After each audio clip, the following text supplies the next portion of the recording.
Thank you very much. Responses? The member for Scarborough-Guildwood. Thank you, Speaker. I have two responses today.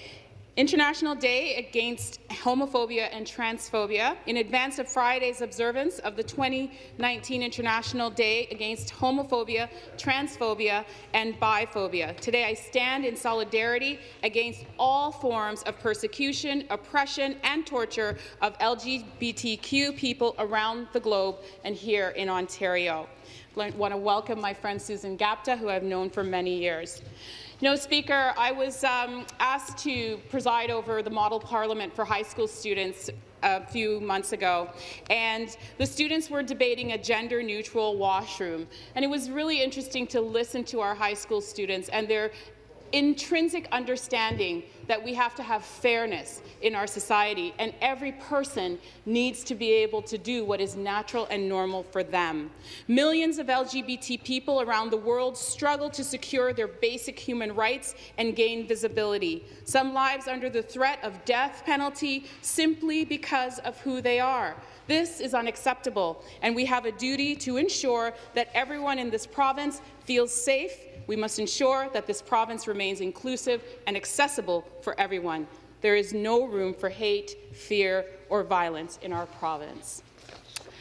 Speaker, I am honoured to stand here today to talk about my friend Fitzroy Gordon, a legend and a cultural icon.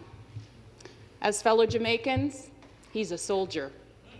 Fitzroy came from Jamaica to Canada in his 20s, and when he arrived here, the city was a very different place than it is now. Fitzroy Gordon always believed in creating a space for Black and Caribbean people to realize their full potential. It is no surprise that Fitzroy Gordon achieved his lifelong dream of launching Canada's only Black and Caribbean-owned and operated radio station, G98.7 FM, The Way We Groove. G98.7 amplified the voices of the Black community and offered us a unique platform to share our lived experiences.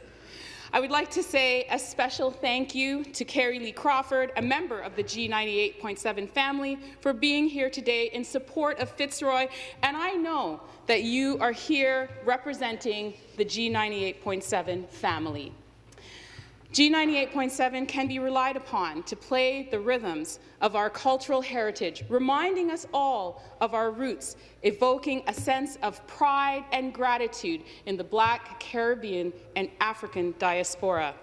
The news sources and talk shows, including Grapevine, allow the airing and debate of issues affecting the Black community in an authentic and real manner. It featured voices unfiltered. Young artists were given an opportunity to be heard and listened to, enabling a dialogue on key issues affecting the Black community.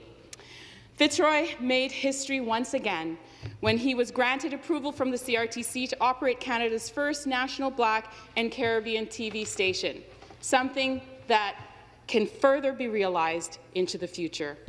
Fitzroy was recognized locally, nationally, and internationally. Yes, Fitzroy's message of love, compassion, and acceptance went beyond borders. Fitzroy Gordon's legacy demonstrates how one man, through persistence and perseverance, transformed an entire generation of Black Canadians. I was one of them. I met Mr. Gordon, Dr. Love, when I was 19 years old.